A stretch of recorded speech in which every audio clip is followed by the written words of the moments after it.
Well, thank you for the introduction, and thank you guys for being here. I'm excited. This is my first time, not only at ISPA, but also in Arkansas. So I'm excited to be here. Yeah, I guess I'll tell you guys a little bit about myself, but I think it's probably more important for you guys to know why I'm here and how I'm connected. Water polo probably isn't a sport you guys hear about all the time. But I actually got connected to kind of this part of the sport and vision world through Dr. Hamada. I've been working with him for probably, my gosh, over 12 years at least. And with water polo, we train outside all the time. We're in the sun, we're in the beautiful chlorine that everyone loves. And a lot of what we do is similar to the sports that were the top ranked ones for vision, with baseball, football as well. You've got rugby, but we're doing that all with kind of that snow mentality, with the reflection of the sun, being underwater, being over water. And we're doing all of this ball tracking, human tracking, everything, while that water component is there, and wrestling. So it's a quite dynamic sport, and for us, vision has been a really big part of it. I'm not just talking about vision in terms of the science and chemistry of it, but also our sport, right? Having the widest vision you can is going to allow you to be the best player. It's going to allow you to anticipate, see things quicker, and make decisions better. So luckily, as I've gotten older, I've been on the national team for about 16 years. As my physical body maybe is declining at times, my vision has continued to get better, which allows me to kind of stay in the sport. So that's originally how I'm connected to all of you, and through him I met Dr. Al, and they brought the Altius lenses, which I'm sure you guys have seen, the tinted lenses, and I was able to be one of the first athletes to try it. I love innovation, I love trying things and seeing how it can give selfishly me an edge, and help selfishly give our team an edge when it comes to the Olympic movement and our mission and our goals. And so I was able to kind of be a part of the first Altius trial, and now probably over 60 to 70% of our team uses Altius lenses and does vision tracking. So that's how I'm related and connected to all of you. I'm not just a random water polo player here on this couch. But yeah, so I'll tell you a little bit about my story, and like we said, we're really open to conversation, making it collaborative, so if any of you guys have questions, feel free. I started playing water polo when I was about 8 years old. I did every sport in the book, but water polo truly was my calling. And like was mentioned, my dad played on the Puerto Rican national team. He went to UC Berkeley. My mom is one of 13, so she's pretty much an entire water polo team. Most of them went to Cal and were swimmers and water polo players, so sport was always a really big part of my life. And so at an early age, I wanted to give this yellow ball a try that I had always seen and heard of, and immediately fell in love. And I've always been a big dreamer. I think in order to be, chasing the Olympic dream, you really have to think anything is possible. I think that's also why I love innovation. People, all of you guys are trying to push the limit and see what's possible and do things no one's ever done, and I love being a part of those movements. So at a young age, I always wanted to go to the Olympics. That was my dream early on, and luckily I'm the youngest of 4, so I had 3 other people to kind of pave the path for me and show me the rights, the wrongs, and paint that picture and show me what was possible.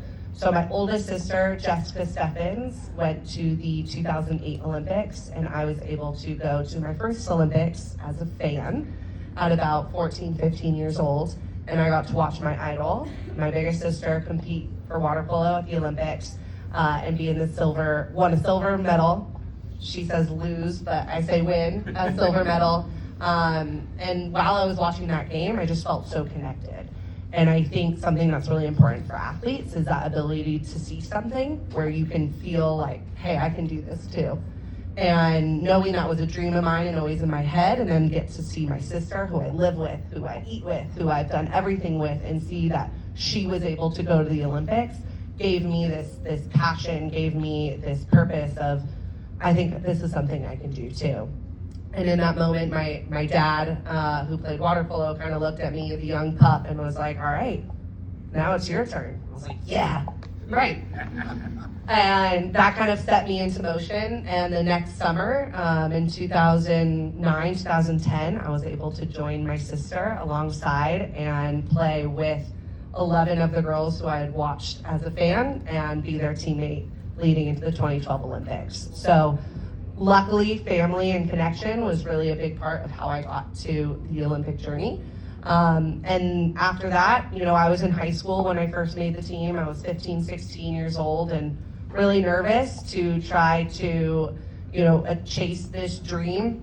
But, through goals and through these leaders, these female leaders that I had on the team, I was able to just, as I've always done as the youngest sibling, try to follow in their footsteps and see what I could do to make it kind of in my own way. I left high school at around 17 so that I could fully commit to this goal. Went to live in Southern California and lived there full time so that I could train for the 2012 Olympic Games. At this point, I had mentioned my whole family went to Cal. My sister and I decided to be the rivals and go to Stanford. So we have a split house. Although some people said boo. And so I deferred my entrance to Stanford so that I could try to achieve this Olympic dream. And in 2012, our team was the first USA women's water polo team to bring home the gold. And thank you. And I think for me, the most important part of that was I was a fan, right? I started as a fan. I got to watch my sister, and I saw that heartbreak. I saw the emotions. I'd seen all the hard work that had gone into it, and I had been there. I had felt it. As much as I wasn't playing physically, I was playing mentally in the stands. And so when we got to 2012, I knew that I wanted to do whatever it took to make sure that that didn't happen again to my sister, and it didn't happen again to all those women. And so that was a really empowering Olympics for me. I also would say my vision was the best it's ever been, but I also completely blacked out in most of my games because I just wanted this so bad. And that Olympics, my first game came in as the youngest on the team, kind of youngest at the Olympics in that year, and ended up tying the record for most goals scored in an opening game at the Olympics. And I had never scored this many goals in my life. I swear, that's something took over, but I think that just shows what training does. And training, not just physically, but mentally, where you feel like if you've been there before and you can attach that to your physical training, when the moment comes, you can just let go and you can be free. And that's where that vision for me kind of blacked out, and I was able to just fully let go and trust myself, trust in my training, and help bring home that first gold medal. And at the end of it, tied that record, and then scored the most goals ever in an Olympic Games on the women's side. So I was really proud of that first Olympics, and then kind of said, well, what do I do now? I guess I go to Stanford and try to balance this work-life balance again. And for me, I really struggled after the Olympics. I'm sure a lot of us can relate to kind of hitting certain highs in sports, and then how do you continue?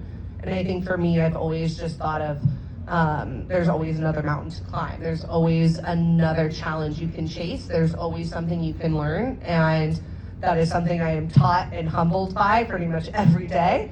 And, moving forward from there, I really wanted to see what I could do in the sport. At first, my first Olympics was, in a way, very selfish. Just, how do I survive?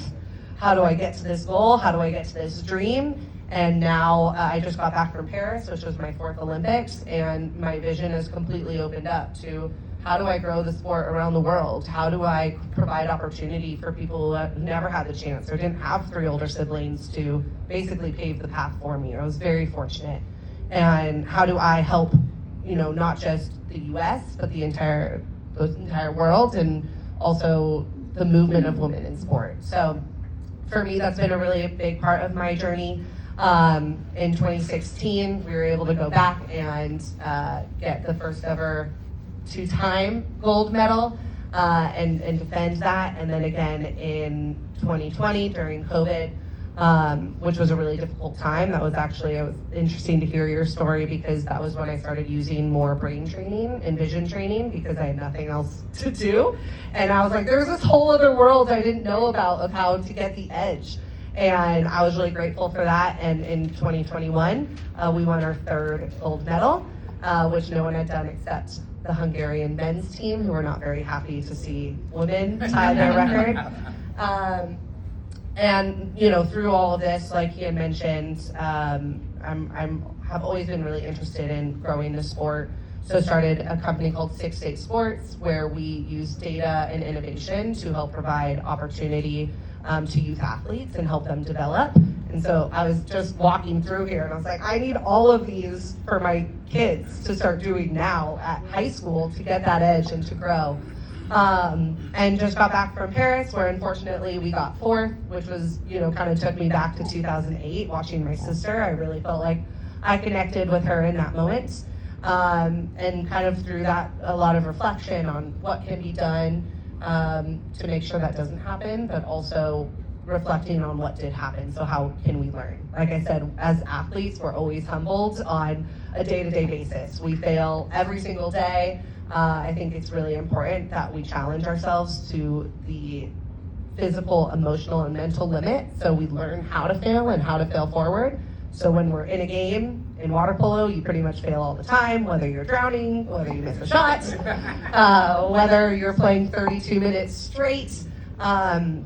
We're constantly failing and making mistakes, and a huge part of that is that mental resilience to get back to the present, back to that focus, and almost back to that flow state that I had talked about for that experience I had in 2012. And so, you know, from that, we definitely failed in a way, but just like we've been doing every single day. So it's been fun for me to fail forward and learn and try to take what I've done and pass it forward to the youth. But not just in water polo, but in other sports and kind of in different technologies that I've been working with. So really grateful to be here. Again, probably questions will be better, so I can aim them a bit towards you, but wanted to share a little bit about my story, and I think I'm passing it on to you. Don't pass it yet. I wanted to clarify.